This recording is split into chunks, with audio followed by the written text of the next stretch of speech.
Hello everyone, welcome to Gyan Mimansa YouTube channel. हम modern Indian history में important Wars जो है वो देख चुके हैं। जैसे कार्नेटिक वॉर्स हमने देखा था, battle of Plassey, battle of Buxar, it means Bengal, then Anglo Mysore war.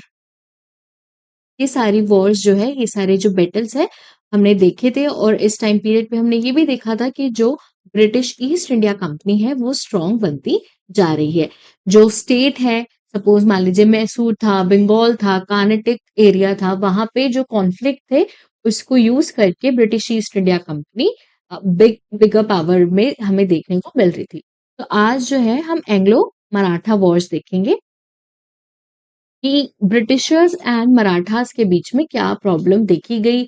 इसमें मराठास किस वजह से क्या क्या प्रॉब्लम्स थी जिसके वजह से मराठा एम्पायर, मराठा किंगडम जो है वो ब्रिटिशर्स के सामने जब आता है तो वो वॉर में किस तरीके से चेंजेस होते हैं, क्या इनके बीच में प्रॉब्लम्स आई थी, वो देखते हैं।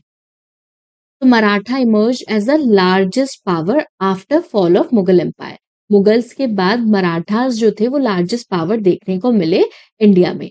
अगर हम मराठास की बात करें तो मराठास जो थे वो डिवाइड थे अलग अलग चीफ्स में, अलग अलग सरदार्स में। और ये सरदार्स की जो फैमिली थी वो सिंधिया, होलकर, गायकवाड़, भोंसले, ये सारी थी।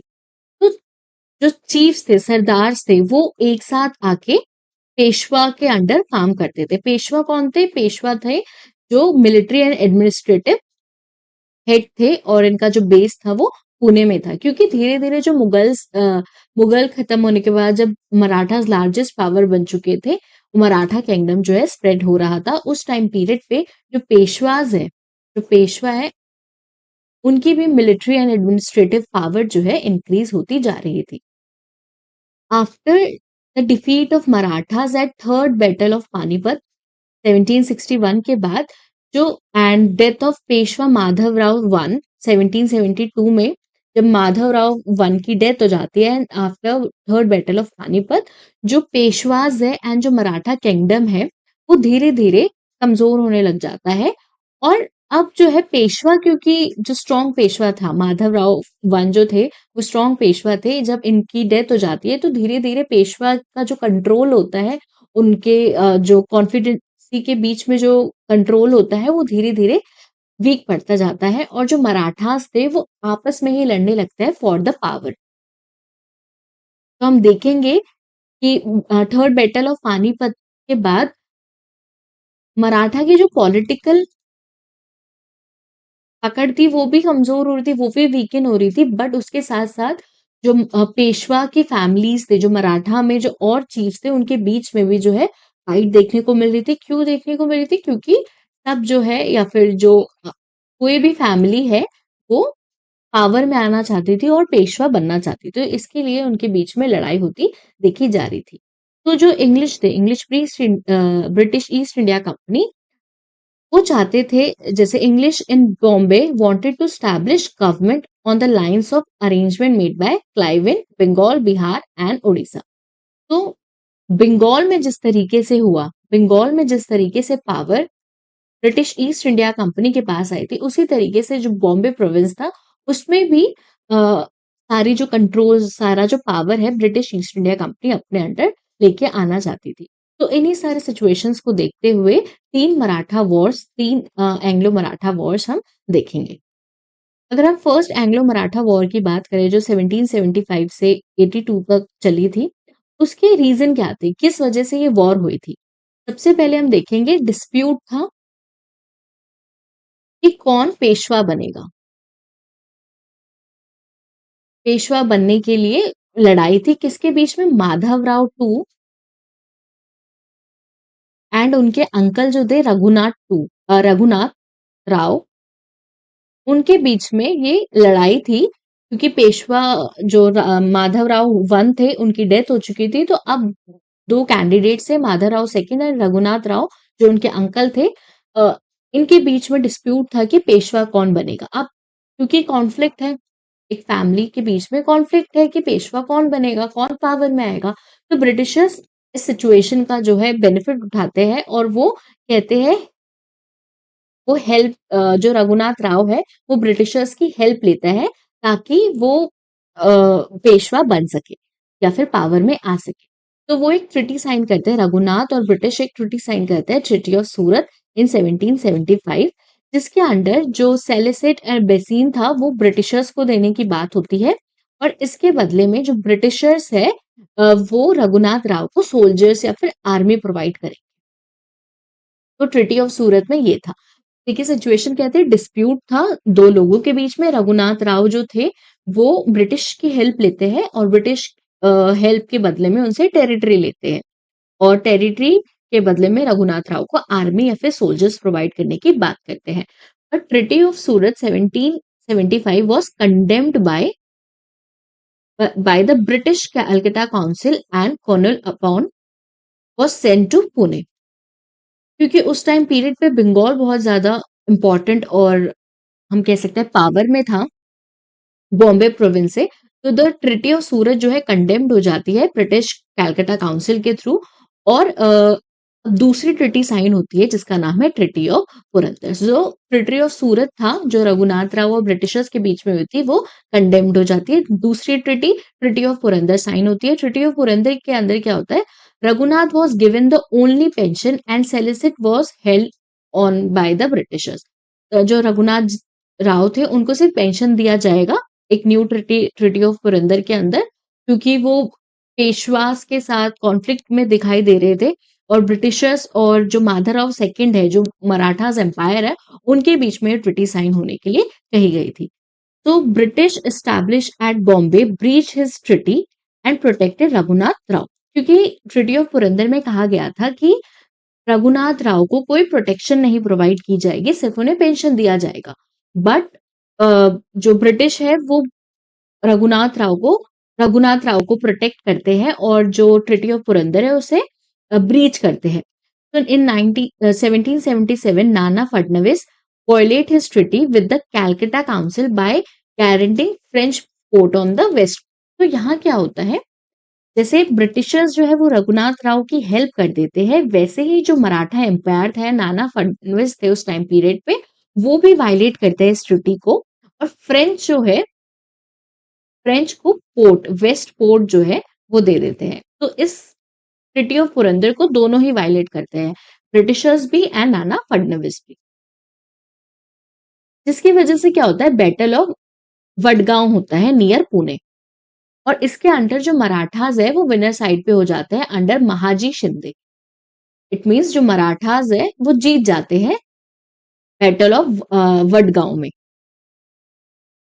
और इंग्लिश को बोला जाता है कि वो ट्रिटी ऑफ वडगांव या एग्रीमेंट जो है वडगांव पे साइन करे। बट उस टाइम पीरियड पे जो गवर्नर जनरल थे बंगाल के वॉरेन हेस्टिंग, वो इस ट्रिटी को रिजेक्ट कर देते हैं और एक न्यू ट्रिटी लेके आते हैं, ट्रिटी ऑफ सालबाई, जो साइन होती है between English and Peshwa. Treaty of Salbai के प्रोविजंस क्या थे, जो सैलिसिट है वो बंगाल पोजेशन ऑफ बंगाल बंगाल के अंडर देखा जाएगा, और वो बोलते हैं the English should not offer any further support to Raghunath. तो इस ट्रिटी ऑफ सालबाई में भी ये कहा जाता है कि ब्रिटिश ईस्ट इंडिया कंपनी या जो इंग्लिश है बॉम्बे प्रोविंस में जो इंग्लिश पर्सन है वो रघुनाथ राव को हेल्प नहीं करेंगे, और पेशवास जो है मराठा किंगडम के अंदर जो पेशवा है वो उन्हें मेंटेनेंस या फिर ग्रांट जो है प्रोवाइड करेंगे, किसको, रघुनाथ राव को। देन पेशवा को ये भी कहा जाता है कि वो किसी भी European nation other than Britishers उनकी हेल्प नहीं करेंगे, उनको सपोर्ट नहीं करेंगे, और जो इंग्लिश है वो प्रिविलेज देखते हैं ट्रेड में, उन्हें ट्रेड की प्रिविलेज दी जाती है, एंजॉय करते हैं वो ट्रेड की प्रिविलेज। तो ट्रिटी ऑफ सालबाई में भी ये देखा गया कि रघुनाथ राव को कोई सपोर्ट नहीं दिया जाएगा, एंड मराठास को कहा गया कि आप किसी भी European nation apart from British East India company, Britishers के या फिर इंग्लिश के, आप उन्हें कोई सपोर्ट नहीं प्रोवाइड करोगे, क्योंकि हमने देखा था ये जो ट्रिटी है, ट्रिटी ऑफ सूरत जो है, या फिर हम कह सकते हैं ट्रिटी ऑफ पुरंदर जो है वो इसलिए वायलेट हुई थी क्योंकि अ, नाना फडणवीस ने फ्रेंच को पोर्ट दिया था। तो इस वजह से ट्रिटी ऑफ सालबाई के अंदर ये सारे प्रोविजंस थे। अगर इस ट्रिटी की हम सिग्निफिकेंस देखें तो मराठास एंड ब्रिटिशर्स के बीच में 20 इयर्स के लिए पीस बना हुआ था। अब इस टाइम पीरियड पे जैसे जब एंग्लो मराठा वॉर्स चल रही थी, तो सिर्फ ब्रिटिश मराठास के साथ कॉन्फ्लिक्ट या फिर उनके जो इंटरनल मैटर्स है उनमें उसमें इंटरफेयर नहीं कर रहे थे। एंग्लो मैसूर वॉर भी साइड बाय साइड चल रही थी। तो जब 20 इयर्स की ट्रीटी या फिर पीस ट्रीटी हम कह सकते हैं कि साइन हुई, तो जो ब्रिटिशर्स थे उन्होंने मराठास की हेल्प ली एंड इसके साथ हैदराबाद की भी हेल्प ली थी टू काउंटर मैसूर। तो इस केस में क्या होता है, मराठास जो है वो मैसूर को डिफीट करने में ब्रिटिशर्स की हेल्प करते हैं, ब्रिटिशर्स की साइड होते हैं। अब ब्रिटिशर्स से इसको क्या फायदा हुआ, इन सारी चीजों से ब्रिटिशर्स को क्या फायदा हुआ? पहली, जो इंटरनल कॉन्फ्लिक्ट है उसकी वजह से ब्रिटिशर्स वो रूल करने के लिए आए। देन हम कह सकते हैं जो नेबरिंग स्टेट थे, जैसे मराठास थे, हैदराबाद थे इन केस ऑफ मैसूर, ये कंबाइंड फोर्स बनी ब्रिटिशर्स के लिए। अब ब्रिटिशर्स मैसूर और मराठास या फिर मराठास हैदराबाद, हैदराबाद मैसूर, इनको भी जो है फ्रेंड्स नहीं बनने दिए, ये भी आपस में जो है एनिमी की तरह वर्क करा और ब्रिटिशर्स को पावर भी मिली, आर्मी भी सपोर्ट करी और इन्हें रेवेन्यू भी जो है मिलता रहा। तो Britishers on one hand save themself, क्योंकि ये सारी कंबाइन आर्मी मिलके ब्रिटिशर्स को अटैक नहीं करती थी। ये सारी कंबाइन आर्मी मिलके जो काउंटर ब्रिटिशर्स के सामने जो लड़ाई करते थे उन पे अटैक करती थी। तो combined opposition on the of Indian power and other hand succeed in dividing the Indian power, क्योंकि दो जो इंडियन स्टेट थे वो साथ नहीं आते थे, बट दो अलग अलग स्टेट ब्रिटिशर्स के साथ मिलके ब्रिटिशर्स की हेल्प करते थे। तो ये सारी प्रॉब्लम्स जो है देखी जा रही थी, जिसकी वजह से ब्रिटिशर्स का जो सिग्निफिकेंस है वो और ज्यादा इंक्रीज हो रहा था। तो ये फर्स्ट एंग्लो मराठा वॉर की स्टोरी थी। हमें क्या याद रखना है, ट्रिटी ऑफ सूरत याद रखेंगे, ट्रिटी ऑफ पुरंदर याद रखेंगे, देन ट्रिटी ऑफ वडगांव इतनी इंपॉर्टेंट नहीं क्योंकि रिजेक्ट हो गई थी, देन ट्रिटी ऑफ सालबाई याद रखेंगे। 20 इयर्स की जैसे पीस देखने को मिला था, फिर 20 इयर्स के बाद ऐसी क्या चीजें हो जाती है जिसकी वजह से एंग्लो मराठा वॉर भी देखने को मिलती है अराउंड 1803 टू 5। तो क्या कॉज थे सेकेंड एंग्लो मराठा वॉर्स के?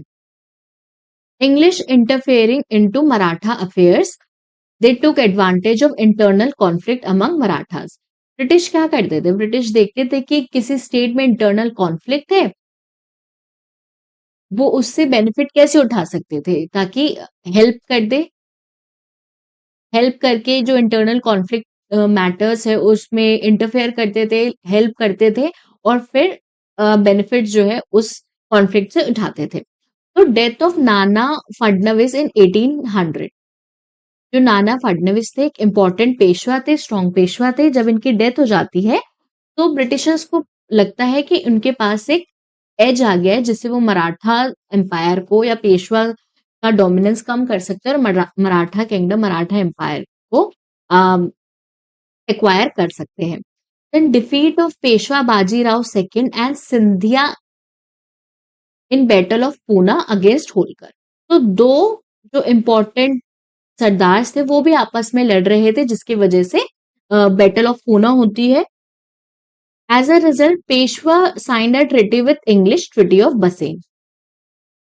तो पेशवा को ट्रीटी ऑफ बसेन जो है इंग्लिश के साथ साइन करना पड़ता है और इस ट्रीटी से जो पेशवा वो एक्सेप्ट कर लेता है सब्सिडरी अलायंस को। हम आगे इसी वीडियो में सब्सिडरी अलायंस और डॉक्ट्रिन ऑफ लैप्स, ये जो पॉलिसीज थी ब्रिटिश ईस्ट इंडिया कंपनी की, उसके बारे में भी देखेंगे। तो ट्रीटी ऑफ बसेन में क्या कंडीशन थी पेशवास के लिए?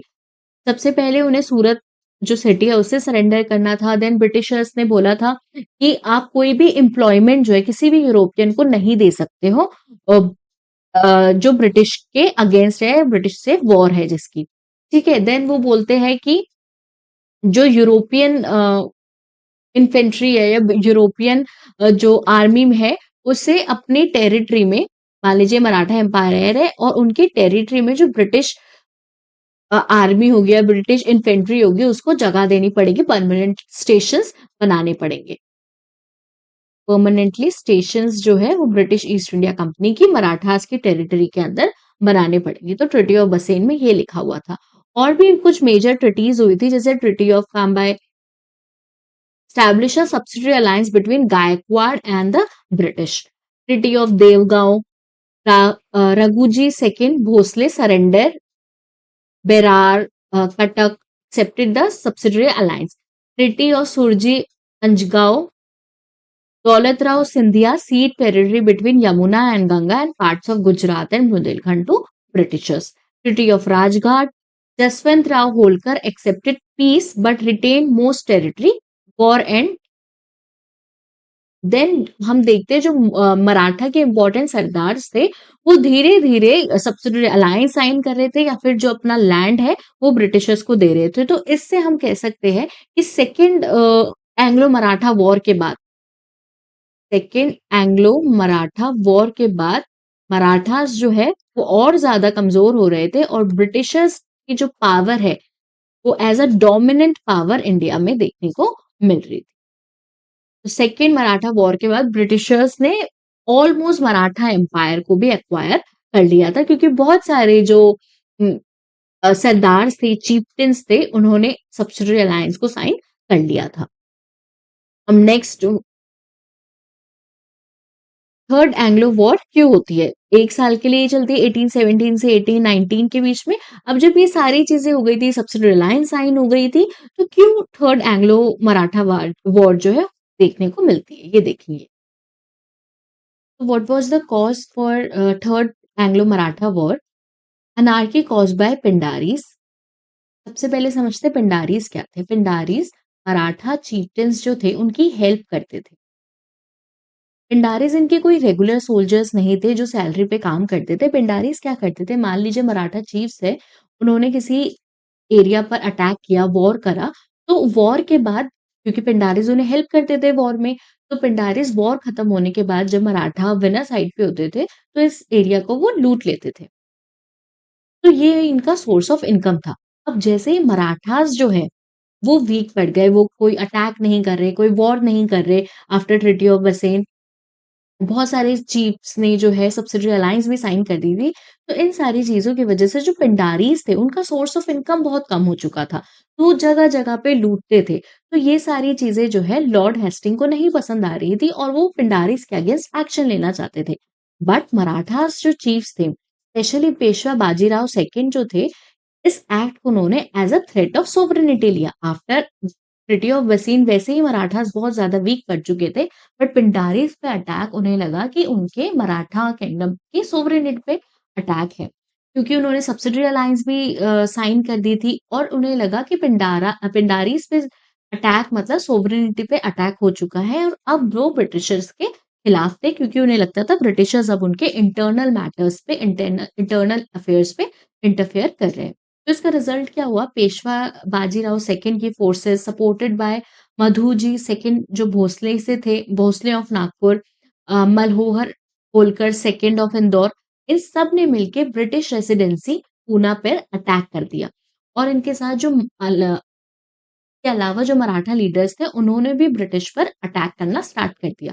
क्योंकि वैसे ही बहुत सारी ऐसी त्रुटि हो चुकी थी जिसकी वजह से जो मराठास का डोमिनेंस है, वो कम हो चुका था।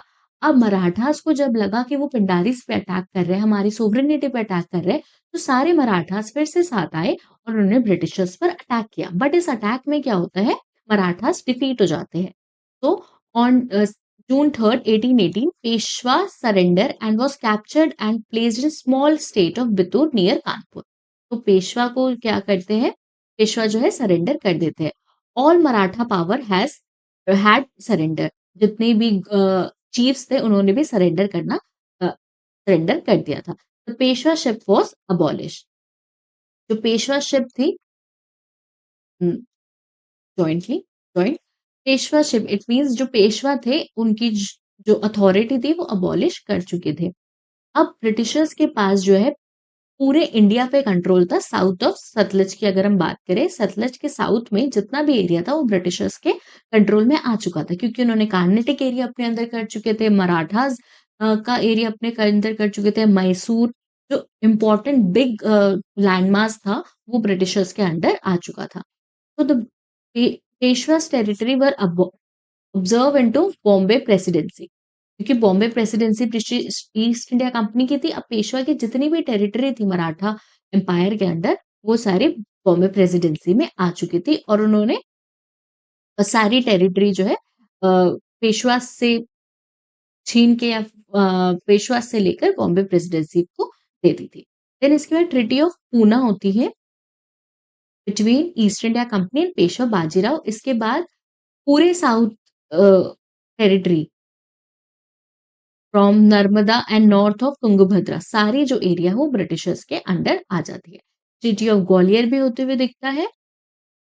If we reads this, Treaty of Pune, Treaty of Gwalior between the Daulat Rao Scindia and East India Company prohibited Scindias to admit Pindaris or give any support to them. तो पिंडारीज का जो influence है वो भी खत्म हो चुका था एंड बोला गया था जो मराठास चीज थे वो भी पिंडारीज की कोई हेल्प नहीं करेंगे। Then treaty of Mandsaur between East India company and Madhurao Holkar जो इंदौर से थे, उन्होंने भी Holkar were combined to British empire. तो अब धीरे धीरे करके ब्रिटिश ईस्ट इंडिया कंपनी के अंडर सारा हम कह सकते हैं जो पेशवा का रीजन था वो आ गया था। सेकेंड वो तो धीरे धीरे करके अगर हम सेकेंड एंग्लो मराठा वॉर की बात करें तब भी जो मराठास का इन्फ्लुएंस था वो कम हो चुका था, क्योंकि उन्होंने सब्सिडी लाइन साइन कर दी थी, बट स्टिल उन्हें अपने टेरिटरीज पे थोड़ा कंट्रोल था। इंटरनल अफेयर्स में हम कह सकते हैं कि थोड़ा कंट्रोल था, but after third Anglo Maratha war वो सारा कंट्रोल भी खत्म हो चुका था। तो ये 3 इम्पोर्टेंट एंग्लो मराठा वॉर्स थे। हमें इसमें क्या याद रखना है, जो इम्पोर्टेंट ट्रीटीज़ है, वो याद रखना है। और ओके, नेक्स्ट हम एंग्लो मराठा वॉर के बाद देखेंगे एनेक्सेशन ऑफ सिंध, कि ब्रिटिशर्स ने सिंध को कैसे एनेक्स किया। जैसे हमने देखा था, अगर हम इंडिया का मैप देखें, मराठास को उन्होंने कॉन्कर कर लिया था। देन मैसूर, हैदराबाद, यहाँ हम कह सकते हैं बंगाल। तो जो मेन पावर्स थी अवध, जो मेन पावर्स थी एंड मुगल्स क्योंकि स्ट्रॉन्ग इनफ नहीं थे, तो धीरे धीरे करके मेजर पार्ट्स जो थे इंडिया के वो भी कॉन्कर करते जा रहे थे। और अब नेक्स्ट एनेक्सेशन जो था वो सिंध का था।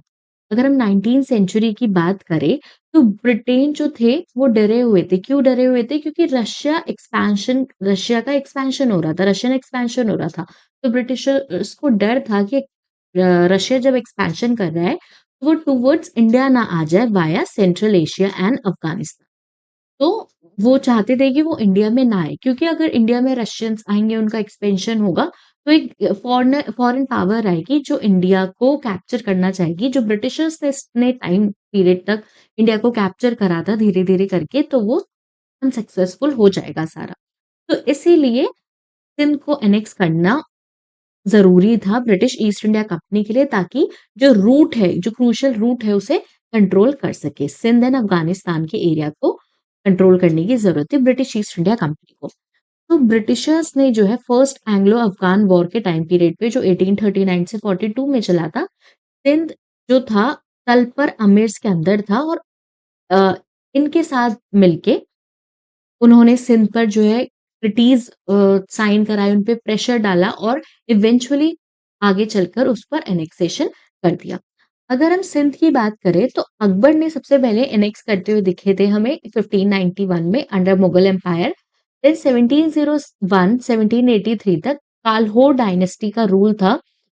और इसी टाइम पीरियड पे मुगल्स के साथ भी इनकी फ्लक्चुएशन या प्रॉब्लम्स देखी जाती थी। 1783 में तलपर डायनेस्टी आई, जो कोल्हार को जिसने रिप्लेस किया था, और इसके अंडर इंपॉर्टेंट रूलर्स थे Talpur amir. Rule till British annexation, तो जब तक ब्रिटिशर्स ने एनेक्सेशन नहीं किया था तब तक ये रूल कर रहे थे। अब देखिए सिंध की पॉइंट ऑफ व्यू से देखें और अगर हम एग्जाम पॉइंट ऑफ व्यू से देखें तो सिंध से इतना डायरेक्ट क्वेश्चन हमें आते हुए भी नहीं दिखे, बट सिंध क्यों इम्पोर्टेंट था, ब्रिटिशर्स के लिए सिंध क्यों इम्पोर्टेंट था और सिंध को कैप्चर करना क्यों इम्पोर्टेंट था, ये हम इसमें देखेंगे। नेक्स्ट इज 1807 में, यहाँ पे मैं कुछ इम्पोर्टेंट आपको डेट्स बता रही हूँ, कुछ ट्रिटी हो गई इस टाइम पीरियड पे, वो हम बस याद रखेंगे थोड़ा सा कि ये क्रोनोलॉजी में या टाइमलाइन में किस तरीके से चेंजेस आए थे। देन 1807 में eternal friendship, Sindh and Britishers के बीच में फ्रेंडशिप हुई थी, या हम कह सकते हैं ट्रीटी साइन हुई थी, जिसमें कहा गया था जो सिंध है वो फ्रेंच ईस्ट इंडिया कंपनी की हेल्प नहीं करेगा या फिर उसके साथ कोई भी एग्रीमेंट नहीं करेगा और ब्रिटिशर्स के साथ रहेगा। 1832 में एक फ्रेश ट्रीटी होती है जिसमें ईस्ट इंडिया कंपनी जो है एक फ्री ट्रेड कर सकते हैं सिंध में, एंड अपने जो कंटेनमेंट्स है या जो अपनी सेटलमेंट है वो भी स्टैब्लिश कर सकते हैं सिंध में। बट 1838 के अराउंड ब्रिटिश जो है वो सिर्फ फ्रेंडशिप या फिर ट्रेड नहीं करना चाहते थे, वो चाहते थे कि वो सिंध को कैप्चर करे, सिंध पर पूरा कंट्रोल रखे। तो क्योंकि आप पूरी तरीके से सिंध को कंट्रोल करना चाहते थे ब्रिटिशर्स, तो एक ट्रीटी साइन करी। इस ट्रीटी में ब्रिटिशर्स थे, रंजीत सिंह महाराजा, रंजीत सिंह शाह सौजा, इन सब के साथ मिलके ब्रिटिशर्स ने क्या करा, जो आमिर्स थे, तलपुर आमिर्स थे, उसको मजबूर किया कि वो ब्रिटिशर्स का मीडिएटर बन जाए और जो ब्रिटिश ऑफिसर्स थे उनका रेसिडेंट एरिया भी जो है वो सिंध में बनाए। इसके बाद जब ये ट्रीटी साइन हुई, इसके बाद जो सिंध था उसकी जो फ्रीडम थी वो बिल्कुल खत्म हो चुकी थी। वो सिर्फ और सिर्फ जो ब्रिटिशर्स थे उनके प्रोटेक्शन में आ चुके थे। तो इस तरीके से प्रॉब्लम्स जो है देखी। ब्रिटिशर्स ने क्यों फोर्स किया जो आमिर्स थे उन्हें, ताकि वो ट्रीटी साइन करें, क्योंकि ब्रिटिशर्स जो थे वो एक सिक्योर पैसेज चाहते थे, एक सिक्योर रास्ता चाहते थे ताकि वो अफगानिस्तान में जाए और वहां पे जो है एक्सपैंड करे। और अगर आमिर ये सारी चीज़ें नहीं मानता या फिर उनकी कोई भी बात नहीं मानता, तो वो उन्हें थ्रेटन करते थे कि वो मिलिट्री इंटरवेंशन करेंगे विद रंजीत सिंह। तो रंजीत सिंह एंड ब्रिटिश मिलके जो है आमिर्स पर अटैक करेंगे, ये सारी चीज़ें बोलते थे। इसलिए ये फोर्स किया गया और उनसे ये ट्रीटी जो है साइन कराई गई। 1839 में British forces आर्मीज into subsidiary alliance को साइन करने के लिए कहा गया और उनके जो ट्रूप्स है वो कराची और शिकारपुर में ट्रूप्स का स्टेशन जो है बनाया गया। देन 1839 एंड 42 में क्या होता है, during the first Anglo Afghan war Sindh was used as a forward military base. मान लीजिए क्योंकि सिंध यहाँ है, अफगानिस्तान यहाँ है, तो ब्रिटिश इस तरीके से जाते थे और सिंध को अपना एक बेस बनाते थे, मिलिट्री बेस बनाते थे, जिससे अगर कोई भी अटैक हो अफगानिस्तान का तो सारा डिस्ट्रक्शन जो है वो सिंध में ही हो। तो जब ब्रिटिशर्स हार जाते हैं अफगानिस्तान में, फर्स्ट एंग्लो अफगान वॉर में जब ब्रिटिशर्स हार जाते हैं, तो वो आमिर पर ही अक्यूज करते हैं कि आपने हमें धोखा दिया या फिर आपने हमारी हेल्प नहीं करी इस टाइम पीरियड पे, इसलिए जो है हमारी हार होती है। तो 1843 में जब ब्रिटिशर्स हार जाते हैं अफगान वॉर में, तो लॉर्ड इलेनबर्ग ऑर्डर देते हैं जनरल चार्ल्स नेपियर को कि वो सिंध को जो है अनेक्स कर ले। Amirs were defeated at Malni and Doab. तो इन दोनों वॉर्स में जो है आमिर हार जाते हैं और सिंध का एनेक्सेशन हो जाता है। तो इस टाइम पीरियड पे हमने देखा कि एनेक्सेशन ऑफ सिंध किस वजह से हुआ था। एनेक्सेशन ऑफ सिंध इसलिए हुआ था क्योंकि वो रशियन एक्सपेंशन को रोकना चाहते थे, अफगानिस्तान को कैप्चर करना चाहते थे और अफगानिस्तान और ब्रिटिशर्स के बीच में सिंध का एरिया था, वो उसे कैप्चर करना चाहते थे ताकि अफगान वॉर जो हो, जो भी डिस्ट्रक्शन हो, वो सिंध में ही हो। बट जब अफगान वॉर में ब्रिटिशर्स हार जाते हैं, तो वो सारा ब्लेम वो सिंध पे डाल देते हैं, आर्मीज़ पे डाल देते हैं और उनको बोलते हैं कि उन्होंने बिट्रेयल दिया है वॉर में या फिर उनका साथ नहीं दिया है। जिसके बाद जो जनरल चार्ल्स नेपियर है वो नेक्स्ट करते हैं सिंध को, तो वॉर्स होती है मायनी और दाबो। तो इसके बाद जो है सिंध को पूरी तरीके से अनेक्स करके रख लिया जाता है ब्रिटिशर्स के अंडर। देन नेक्स्ट है एंग्लो सिख वॉर। बैकग्राउंड अगर हम देखें एंग्लो सिख वॉर्स का, तो ट्रिटी ऑफ अमृतसर 1809 में साइन हुई थी between Maharaj Ranjit Singh and the Britishers. जिसकी वजह से जो सतलुज है, सतलुज रिवर जो है उसे एज अ बाउंड्री माना गया कि सतलुज रिवर के जो साउथ है वहां पे ब्रिटिश रहेंगे और इसके नॉर्थ में सिख रहेंगे। ये जो सतलुज रिवर है उसे एक नेचुरल बाउंड्री मान लिया गया था। आफ्टर रंजीत सिंह डेथ 1839 में जब महाराज रंजीत सिंह की डेथ हो जाती है, तो पंजाब जो है बहुत ज़्यादा पावर में स्ट्रगल कर रहा होता है क्योंकि एक इम्पोर्टेंट जो किंग था उसकी डेथ हो जाती है। एंड जो ब्रिटिशर्स थे उन्होंने अपनी जो ट्रूप्स है उसका कंसंट्रेशन सतलुज रिवर पे करना स्टार्ट कर दिया था। जिससे जो खालसा आर्मी थी या सिख्स जो थे उन्होंने भी सतलज रिवर को क्रॉस किया। इस टाइम पीरियड पे तो जो गवर्नर जनरल है वो लॉर्ड हेडिंग थे। अब अगर कॉज़ देखें, जैसे हमने देखा महाराज रंजीत सिंह की जो है डेथ हो चुकी थी, जिसके वजह से पावर स्ट्रगल देखने को मिल रहा था सिख एम्पायर में। अब क्योंकि नंबर ऑफ इंग्लिश ट्रूप्स जो थे उन्होंने बढ़ा दिए थे, ब्रिटिश ईस्ट इंडिया कंपनी ने इंग्लिश ने ट्रूप्स जो है बढ़ा दिए थे near the border, near the Sutlej.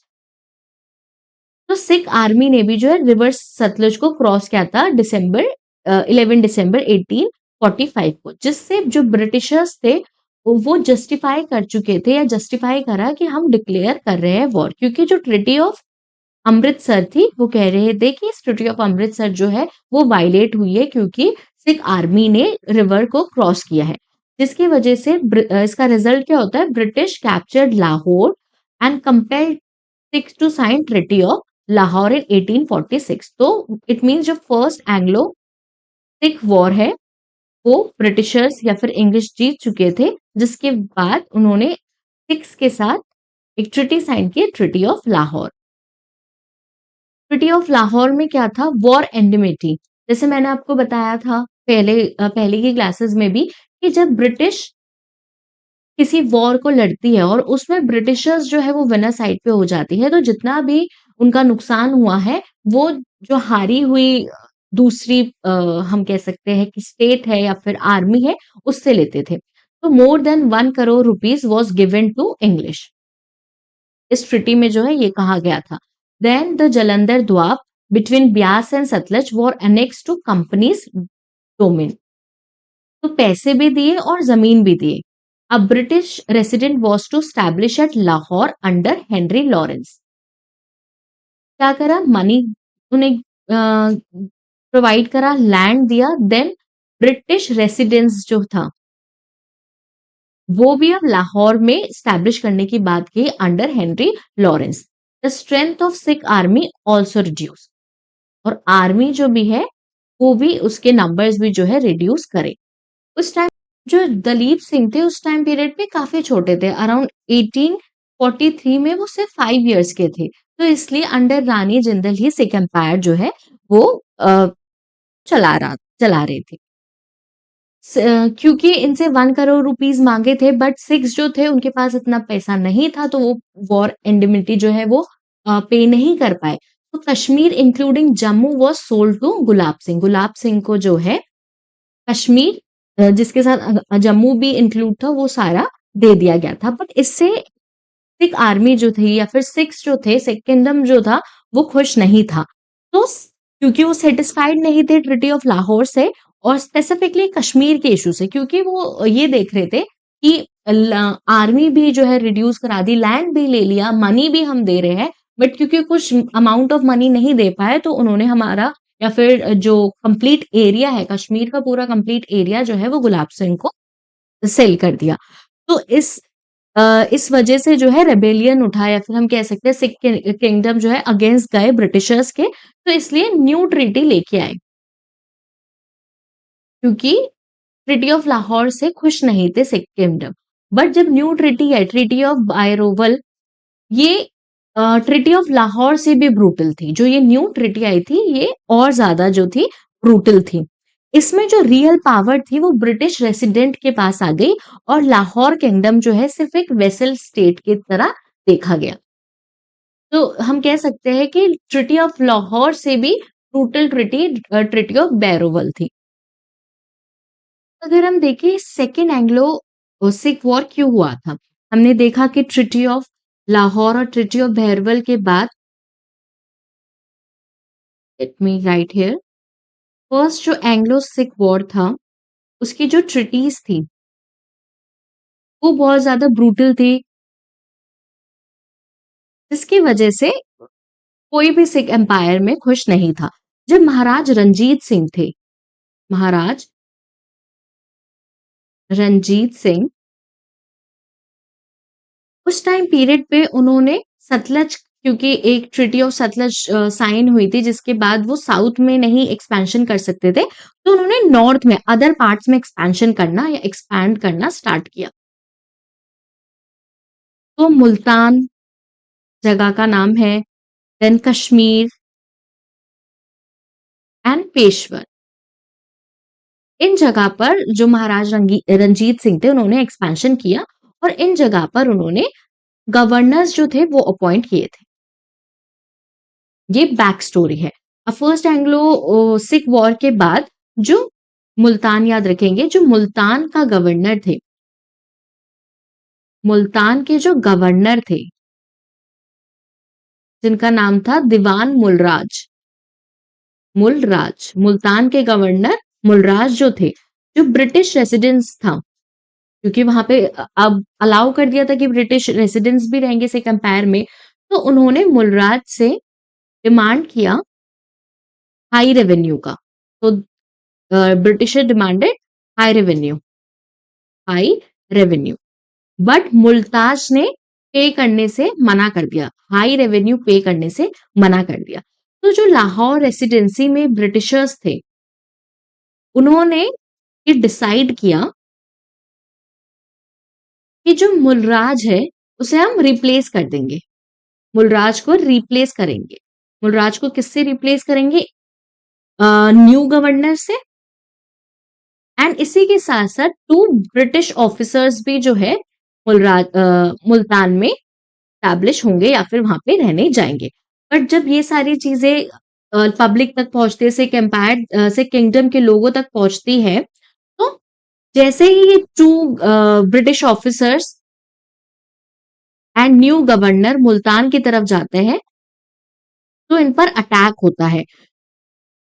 जो लोग हैं मुल्तान के वो इन पे अटैक कर देते हैं और जो 2 ऑफिसर्स थे, जो 2 ब्रिटिश ऑफिसर थे, उन्हें मार देते हैं।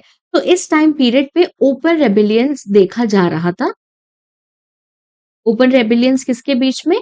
मुल, मुलराज और जो सिख आर्मी थी वो एक साथ आ गई थी, जो ब्रिटिश या फिर इंग्लिश को अटैक करने या फिर ओपन रेबेलियन इंग्लिश के साथ स्टार्ट कर चुके थे।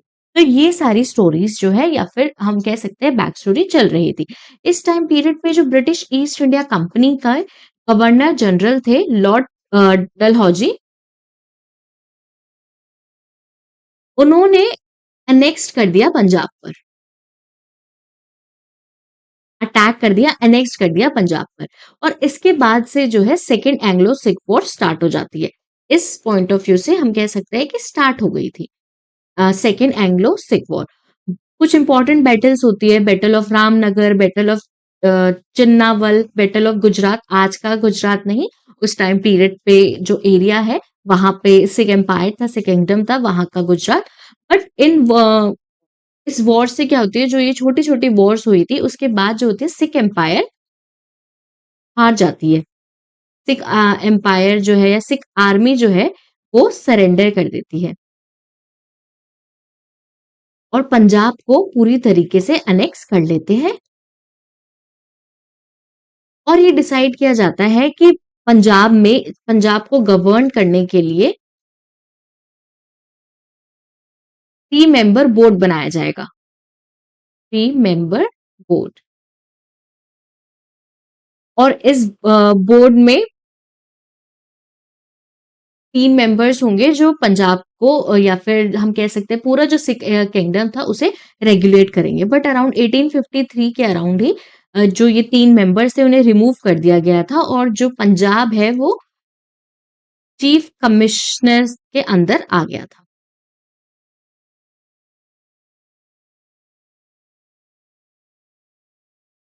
तो इस तरीके से जो सिख वॉर है, 2 सिख वॉर हुई थी, खत्म होती है और पूरा जो पंजाब का कंट्रोल है वो ब्रिटिशर्स के पास आ जाता है।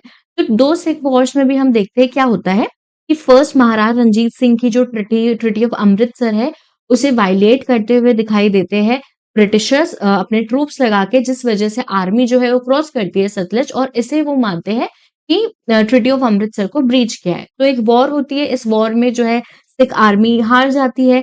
ट्रिटी ऑफ लाहौर साइन होती है, ट्रिटी ऑफ बहरवल साइन होती है जो बहुत ब्रूटल होती है और कश्मीर का जो एरिया है वो गुलाब सिंह को दे दिया जाता है। इस वजह से ये सारी प्रॉब्लम्स देखने को मिलती है सिख एम्पायर में और सिख आर्मी जो थी वो भी बहुत ज्यादा नाखुश थे इस फैसले से और जो रेसिडेंट्स थे वो भी बिल्कुल खुश नहीं थे।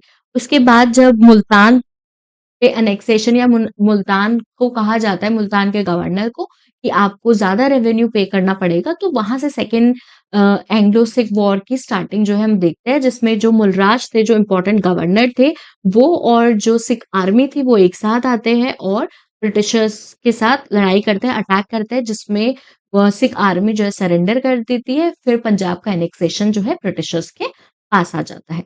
तो हमने कुछ इंपॉर्टेंट वॉर्स देखी। एक दो लेक्चर में हमने मराठा, मैसूर, सिंध, बंगाल, कार्नेटिक, नाउ सिख, इन सब की वॉर्स जो है हमने एंग्लो के साथ या फिर इंग्लिश के साथ देखी, और इस टाइम पीरियड पे किस तरीके से धीरे धीरे करके ब्रिटिशर्स ने पूरे इंडिया पर एनेक्सेशन जो है कर दिया था। अभी इसके बाद हम देखेंगे कि कौन सी पॉलिसीज जो थी जिसके अंडर ब्रिटिशर्स ने अपना एनेक्सेशन स्टार्ट किया था, या फिर किस एनेक्सेशन पॉलिसीज के थ्रू स्टेट्स जो है ब्रिटिश एनेक्सेशन में देखे गए थे। In this topic, British policy of annexation, we learn about how British are able to annex most of the part of India. तो अगर इसका हम बैकग्राउंड देखेंगे, तो after battle of Plassey and specifically after battle of Buxar, Britishers की जो political supremacy है वो बहुत ज्यादा इंक्रीज हो गई थी। कैसे इंक्रीज हो गई थी बैटल ऑफ बक्सर के बाद? क्योंकि उन्हें इकोनॉमिकल गेन हुआ था एंड उसी के साथ साथ उन्हें पॉलिटिकल गेन भी हुआ था। इकोनॉमी भी स्ट्रांग थी उनकी और पॉलिटिकली भी वो स्ट्रांग थे।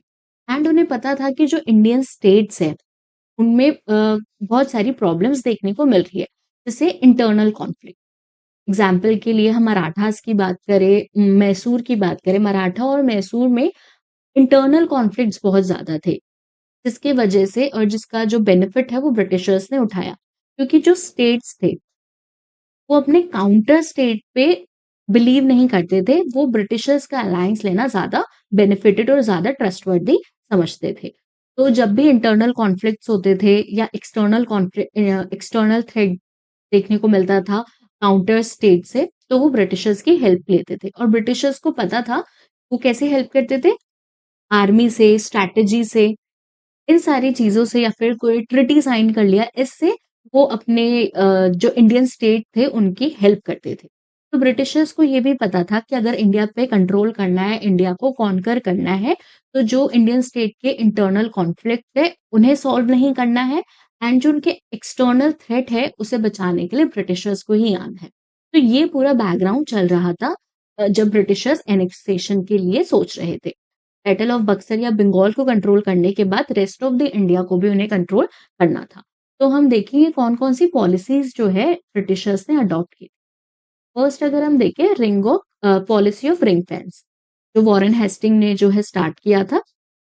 इसमें वॉरेन हेस्टिंग क्या करते हैं, एक बफर जोन बनाते हैं।